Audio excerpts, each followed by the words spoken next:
আসসালামু আলাইকুম। বিবিসি আন্তর্জাতিক খবরে আপনাকে স্বাগত। শুরুতে এই সংবাদ শিরোনাম, পরে বিস্তারিত। পুরোদমে ইসরায়েল, ফিলিস্তিন, হিজবুল্লাহ, হুতি বাহিনী, Iran, Ukraine, Russia, Europe, America এক মহাযুদ্ধের দামামা বাজছে।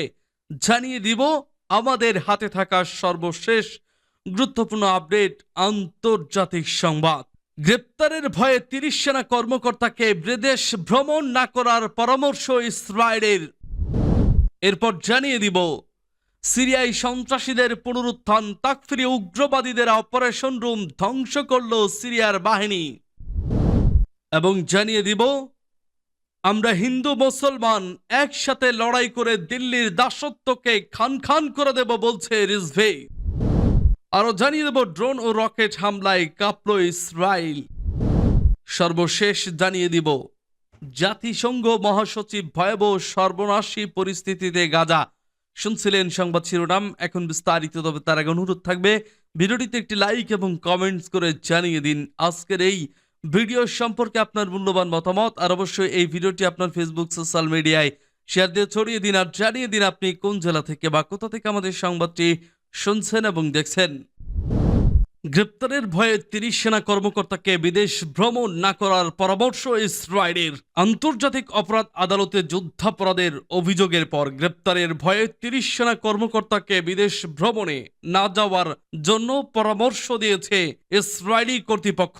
বুধবার টাইমস অব ইসরায়েলের এক প্রতিবেদনে এই তথ্য জানানো হয়েছে। প্রতিবেদনে বলা হয়েছে, ফিলিস্তিনপন্থী গোষ্ঠীগুলো যুদ্ধাপরাধের অভিযোগ করার পর ইসরায়েলি বাহিনী গাজা উপত্যকায় যুদ্ধ করা প্রায় ৩০ জন সৈন্য ও অফিসারকে বিদেশ ভ্রমণ এড়াতে সতর্ক করেছে।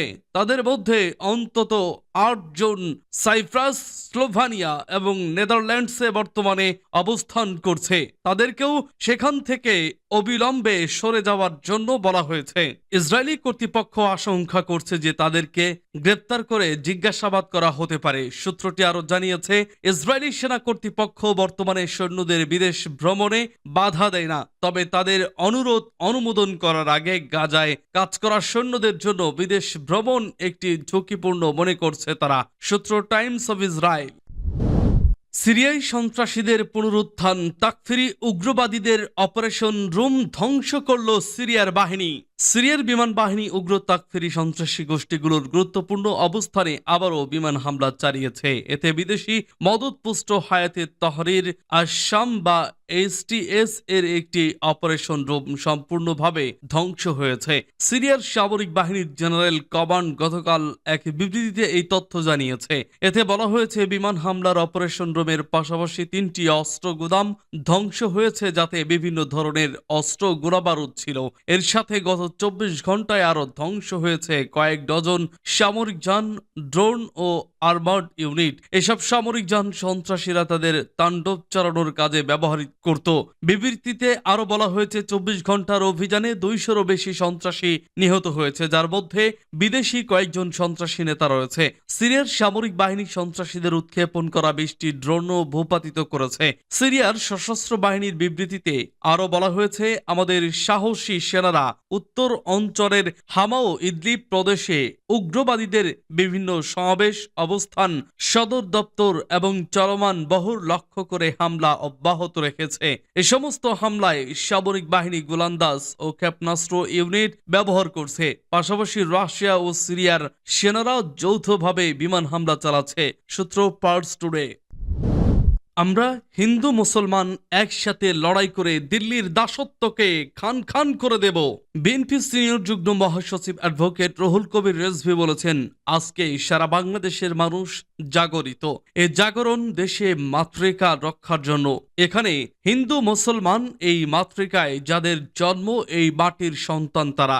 এখানে আমাদের সবার জন্ম। তারা এই দেশকে অন্যের গোলামির কাছে বিক্রি করবে কেন? এখানে যদি সিরাজউদ্দৌলা ও মোহনলাল একসাথে লড়াই করতে পারে দেশের মুক্তির জন্য, দেশ রক্ষার জন্য, ঠিক একইভাবে আমরা হিন্দু মুসলমান একই সাথে লড়াই করব, দিল্লির দাসত্বকে খান খান করে দেব। আজ বুধবার জাতীয় প্রেস ক্লাবের সামনে আগরতলায় বাংলাদেশের সহকারী দূতাবাসে হামলার প্রতিবাদে বাংলাদেশ পূজা উদযাপন ফ্রন্ট আয়োজিত বিক্ষোভ সমাবেশে ও পদযাত্রা অনুষ্ঠিত হয়। পদযাত্রার পূর্বে তিনি এসব কথা বলেন।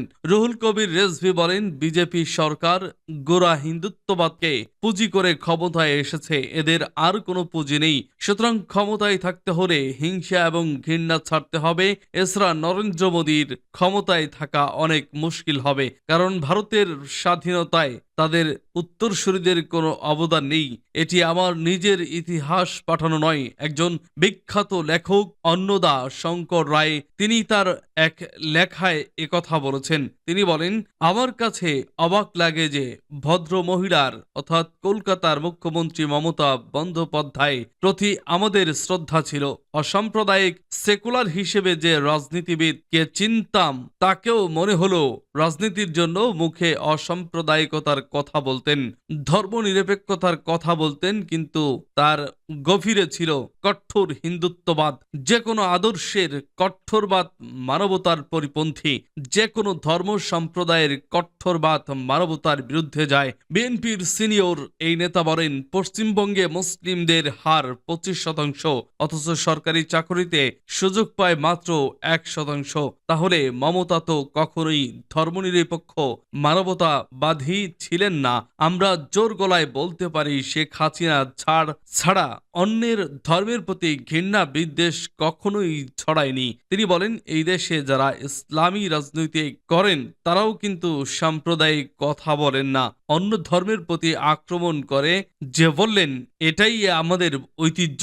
তিনি আরো বলেন, আমরা এখানে যারা আছি তারা তো সিরাজউদ্দৌলা, মোহনলাল, মীর বদনের উত্তরসূরি। তৃতীয়, ড্রোন ও রকেট হামলায় কাঁপল ইসরায়েল। প্রথমবারের মতো দক্ষিণ ইসরায়েলের আশদোদ নৌঘাঁটিতে ড্রোন হামলা চালানোর দাবি করেছে হিজবুল্লাহ। এছাড়া তেল আবিবের কাছাকাছি একটি এলাকায় রকেট হামলারও খবর পাওয়া গেছে। রোববার এক প্রতিবেদনে এই তথ্য জানিয়েছে সংবাদ মাধ্যম আল জাজিরা। লেবানন ভিত্তিক গোষ্ঠী হিজবুল্লাহ এক বিবৃতিতে বলছে, তারা তেল আবিবের একটি সামরিক লক্ষ্যবস্তু এর বিরুদ্ধে উন্নত একাধিক ক্ষেপণাস্ত্র এবং ড্রোন ব্যবহার করে একটি অভিযান চালিয়েছে। যদিও এ হামলায় ইসরায়েলি সেনাবাহিনীর পক্ষ থেকে তাৎক্ষণিক কোনো মন্তব্য পাওয়া যায়নি। প্রতিবেদন মতে, উত্তর সীমান্ত এলাকা এবং শহরগুলো ছাড়াও হাইফা উপসাগর এলাকায় তেল আবিবের কাছে একটি এলাকায় সরাসরি হামলার প্রভাবের খবর পাওয়া গেছে। সেখানে 3 জন আহত হয়েছেন বলে জানা যায়। ইসরায়েলি অ্যাম্বুলেন্স পরিষেবা জানিয়েছে, লেবানন থেকে ছোড়া রকেটের আঘাতে তেল আবিব চূর্ণ বিচূর্ণ, মহাবিপদে দখলদার ইহুদিবাদী সরকার। ভয়াবহ সর্বনাশী পরিস্থিতিতে গাজা, জাতিসংঘেও মহাসচিব এর মন্তব্য। গাজার পরিস্থিতিকে ভয়াবহ সর্বনাশী হিসেবে বর্ণনা করেছেন জাতিসংঘ মহাসচিব আন্তোনিও গুতেরেস। অঙ্গহানি হওয়া শিশুদের সংখ্যার নিরিখে ইসরায়েলি গণহত্যার শিকার গাজা উপত্যকা বর্তমানে সর্বোচ্চ অবস্থানে রয়েছে বলে জানিয়েছেন তিনি। গুতেরেস বলেছেন, বিশ্বের অন্য যে কোনো স্থানের তুলনায় গাজায় সর্বোচ্চ সংখ্যক পঙ্গু শিশু বাস করছে। এসব শিশু ইসরায়েলি পাশবিক হামলা থেকে প্রাণে বেঁচে গেলেও চিরতরে পঙ্গু হয়ে গেছে। গাজায় মানবিক ত্রাণ তৎপরতা বাড়ানোর উদ্দেশ্যে মিশরের রাজধানী কায়রোর অনুষ্ঠিত এক সম্মেলনে গুতেরেসের পক্ষ থেকে পাঠানো একটি বাণী পড়ে শোনানো হয়। এতে তিনি বলেন, গাজার বহু শিশু হাত পা হারিয়েছে এবং তাদের অনেকের অপারেশন অ্যানেস্থেশিয়া ছাড়াই বেহুশ না করেই করতে হয়েছে। জাতিসংঘের প্রধান ইসরায়েলের গণহত্যা অভিযানে নিহতদের বিপর্যয়কর সংখ্যা তুলে ধরে এ ব্যাপারে জরুরি ভিত্তিতে আন্তর্জাতিক পদক্ষেপ নেওয়ার আহ্বান জানান। গুতেরেস সতর্ক করে দিয়ে বলেন, গাজায় ফিলিস্তিনি যে পরিস্থিতির মুখোমুখি হচ্ছেন তা সবচেয়ে গুরুতর আন্তর্জাতিক অপরাধ হতে পারে। গাজায় একদিকে অপুষ্টি প্রবল, অন্যদিকে দুর্ভিক্ষ আসন্ন, আরেকদিকে সেখানকার স্বাস্থ্য ব্যবস্থা ভেঙে পড়েছে। সংকট মোকাবেলায় পালিয়ে যাওয়া সেনাদের ফিরিয়ে আনছে ইউক্রেন।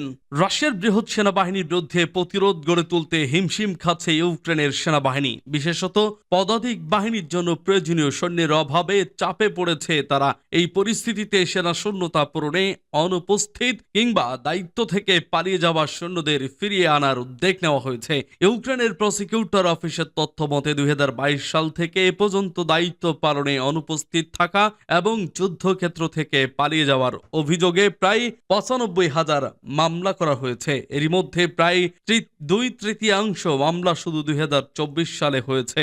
সম্প্রতি ইউক্রেনীয় সংসদ নতুন একটি আইন পাশ করেছে, যেখানে প্রথমবার দায়িত্ব পালনে অনুপস্থিত থাকাকে অপরাধ হিসেবে গণনা করার বিধান রাখা হয়েছে। পরে এই সেনারা নতুন করে সেবায় ফিরে আসার সুযোগ পাচ্ছেন। ইউক্রেনের এলিট 47তম ব্রিগেড তাদের হলিউড সামাজিক যোগাযোগ মাধ্যমে এমন সৈন্যদের পুনরায় যোগ দেওয়ার আহ্বান জানায়। ব্রিগেডের প্রধান নিয়োগ কর্মকর্তা ভ্যাসলাভ সিরোনোৎসভ জানিয়েছেন, এই আগ্রাসন আহ্বানের পর মাত্র 2 দিনে 100টিরও বেশি আবেদন জমা পড়ে আবেদন এত বেশি আসছে যে আমরা একটির প্রতিক্রিয়া শেষ করার আগেই নতুনগুলো এসে যাচ্ছে, বলেন তিনি। কর্মক্লান্তি এবং দীর্ঘ সময় ধরে যুদ্ধরত থাকার কারণে অনেক সেনা দায়িত্ব পালনে অনুপস্থিত ছিলেন। কেবল গত মাসেই 6,000 সেনা তাদের দায়িত্বে ফিরে এসেছেন, যার মধ্যে নতুন আইনের বাস্তবায়নের 72 ঘন্টার মধ্যে ফিরে এসেছেন 3,000 সেনা। তাদের দায়িত্বে থাকা ফিরে এসেছেন, যার মধ্যে নতুন আইনের বাস্তবায়নের 72 ঘন্টার মধ্যে ফিরে এসেছেন 3,000 সেনা। কেউই 2 ব্যাটালিয়নের কর্মকর্তা মিখাইলো প্যারেটস জানান, তাদের ইউনিটে 30 জনেরও বেশি আওয়েল সৈন্য পুনরায় যুক্ত হয়েছেন। অনেক সেনা বেসামরিক জীবন থেকে সরাসরি যুদ্ধক্ষেত্রে প্রবেশের কঠিন চাপ সহ্য করতে না পেরে পালিয়ে গিয়েছিলেন। কেউ কেউ ড্রোন পাইলট হিসেবেও কাজ করেও পর্যাপ্ত পদাতিক সৈন্যর অভাবে ফ্রন্ট লাইনে পাঠানোর চাপ সহ্য করতে পারেনি।